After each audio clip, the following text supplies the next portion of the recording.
Good morning, students. I am Jagdeep Kaur from STKL DAV Senior Secondary Public School Mansa. This is our second lecture on power sharing. In previous lecture, we have discussed case studies of Belgium and Sri Lanka, from which we know that how power sharing is important. Today, we will discuss why power sharing is desirable in a democracy and also talk about different forms of power. Let us start why power sharing is desirable in a democracy. There are two sets of reasons that favors the democracy. One is the prudential and other is the moral reason.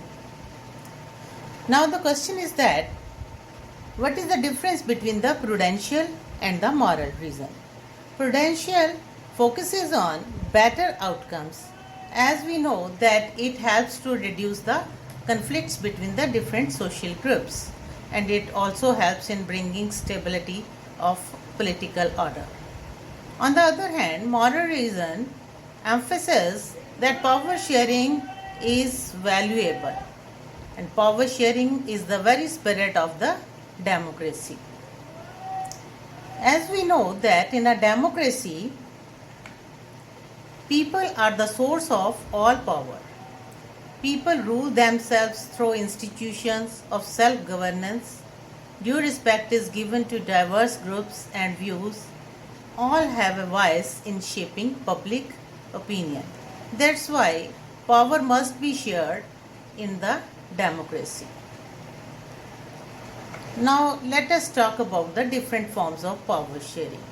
First is power shared among different organs of government. The different organs of the government are legislature, executive and judiciary. Legislature makes the laws, executives that execute the laws and judiciary that interpret the laws. Each organ exercises different powers, but they are placed at the same level. That's why we also call it horizontal power sharing. All the organs check the each other. For example, judges are appointed by the executives, and they also check the functioning of the executives.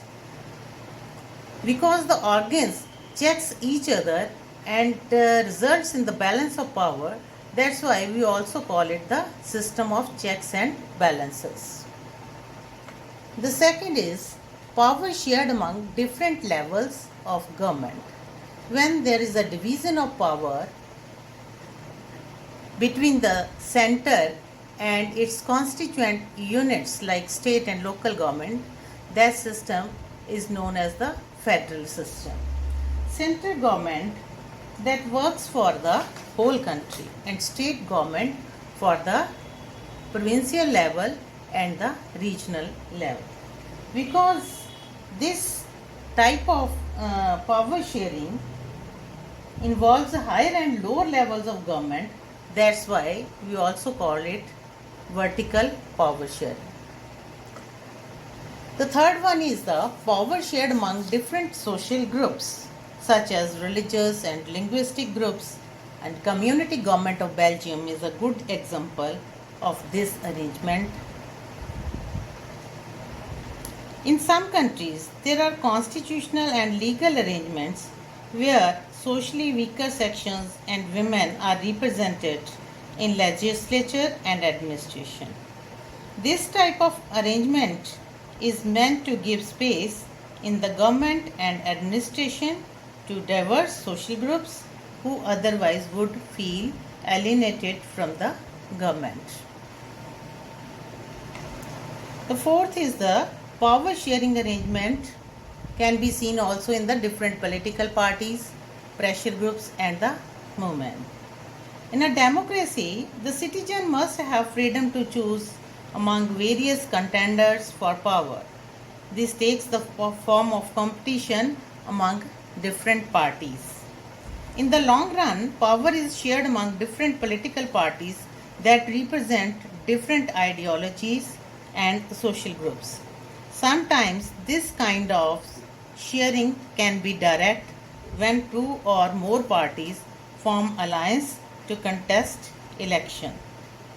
Interest groups also will have a share in the government power either through participation in government committees or bringing influence in the decision making process. So after studying this chapter, we can say that power sharing is very important. In the last, I must say, stay alert, stay home. Thank you.